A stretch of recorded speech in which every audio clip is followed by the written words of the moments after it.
Ramon, zurekin hasiko naiz. Bai. Zertan zabiltz oraintxe une honetan?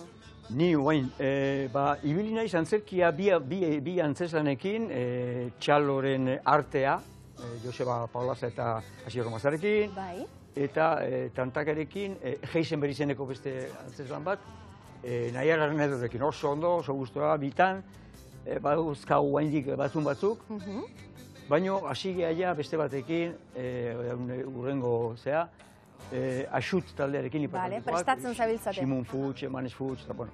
Zazpi taldea, nor naizen baneki titulua, oso iradokitzailea, sugerentea, eta inditugu egonaldi batzuk, eta oain etenaldi badaukagu, eta irailean hasiko gain saiatzen Atope, urrian estrenatzeko. Nor naizen baneki. Urritik aurrera, orduan, prestaketa lanetan. Itziara Atienza, ze arrakasta desagertua telesailarekin, gaur bertan, azken kapitulua estrenatu duzu, 8. Hori da. Kontatu behar diazu, nola dara mazun, de repente, ze hau tsunami bat bezala da, ez? Bai, hola izan da. Bueno, ingendunean, bagenekien zerbait polita geneukala eskuartean, da gainera bi hizkuntzatan egiteko aukera hori ere esperimentu bat izan zen.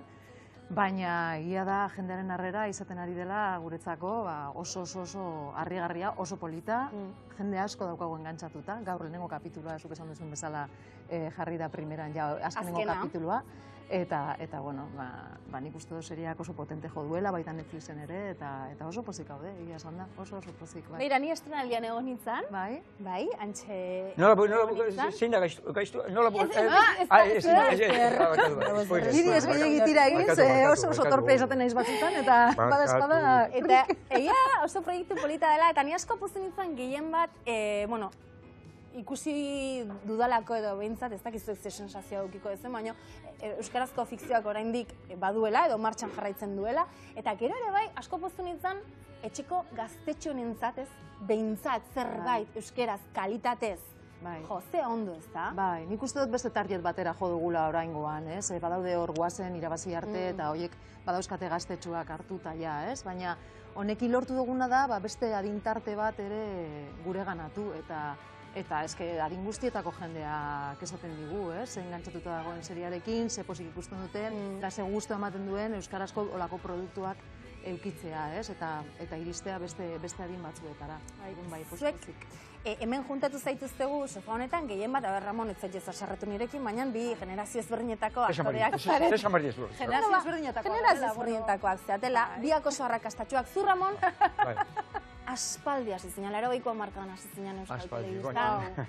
Zure lehenengo lanetakoak zeintzuk izan, ziren bi eta bat izango zen agian telebistan lehenengotakoa? Izan leike? Bueno, lehenago, nik egin nuen hemen ETBek egin zuen lehenbiziko telesaila gazteleraz izan zen, Juntos y Revueltos. Bi eta bat nahiko desete beranduago, eta gero Madrilen ere telesaila batzuk egin dakoa. Baina, bueno, hori aspaldikoa, bi eta bat nahiko aspaldikoa da. Ibilbide luze daukazunik, programa prestatzen enbilen bitarten ez, Ramon Agirre, Wikipedia, filmografia, de repente, hortxe ikusi nun, Balbemendi. Ramonei esan behar, hau kontatu behar dio. Ni Ramonei ni Balbemendiko lehenengo kapituloan parte hartu nun, Ramon. Ez genuen koinzitu, bakizu zetik, lehenengo kapitulon akatu nindutelako. Bai, ni desagertutako neskauditako banintzen, eta enekin bilok parte hartu genuna kuriosoa irutu zitzaiten. Zer moduz esperientzia Balbemendin zen eria terrible izan zen. Baina ondo nintzen duen hildakoarena? Ez da erresa? Ez da erresa. Politik izan zen, horre artikutzan, eta oso leku, ni bigarren denboraldian egin nun. Eta zuen, igual hause da lekua norbaiti mezua helarazteko, bigarrengo denboraldia egiteko, Balbemendiren azeiritze zaizu, ni presna, ni gratis ingo nukela. Bai, baina hilda bat zeuden, berpiztu nola. Gidoikileak zein gozei teute. Euskal Telebistan edo zer pasaleike, goenkalen ebai jende asko berpiztu du, Bai. Zerako bat horretik. Dena da posible.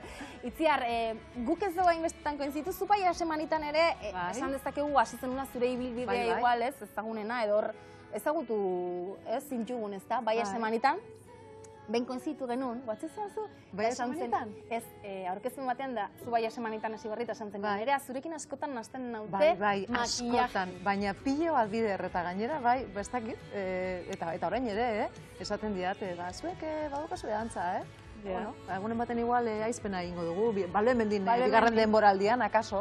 Akaso. Zer moduz Baia Semanitako arrakasta, horretatik arrankatza zure ibilbidea, ez pixka bat horrela izan zen, ez da? Bai, ni izan zen nire lehenengo, bueno, uste lehenengo egin nuela mi querido Klikovskin kapitulotxo bat, Fernando Bernuesekin eta gero ja, bai, Baia Semanitara sartu nintzen, hiru denboraldi eman nituen bertan, da izan zen, niretzako, nire eskola, ez? Entorren antzerki laborategi batetik, eta izan zen nire lehenengo esperientzia profesionala, da bai, babitu zelako sortea, ez 3 urtez, egon alizatea hor, ikasten, da gelditu gabe, eta bai, oso hori zaben polita dauzkat. Esan dezuen, Ramon, nun ez da Ramon, mi querido Klikovskin ere honitzen? Baita. Han egiten nun gizon bat, gauez emakume sentitzen da, eta atatzen da emakume jantzita, karari guapa, jarri ninduten, eta gauez atatzen izan, eta bai, bizita bikoitza zuen, bai, eta esatezian Lourdes Bañuelo zan zuen daria, eta esatezian, Ramon, atera, barruan daukazuen emakumia, eta venga, atera. Atea zinun, bai. Atera nuen. Bai, antza? Ez que danatik, emar da bizitza hontan.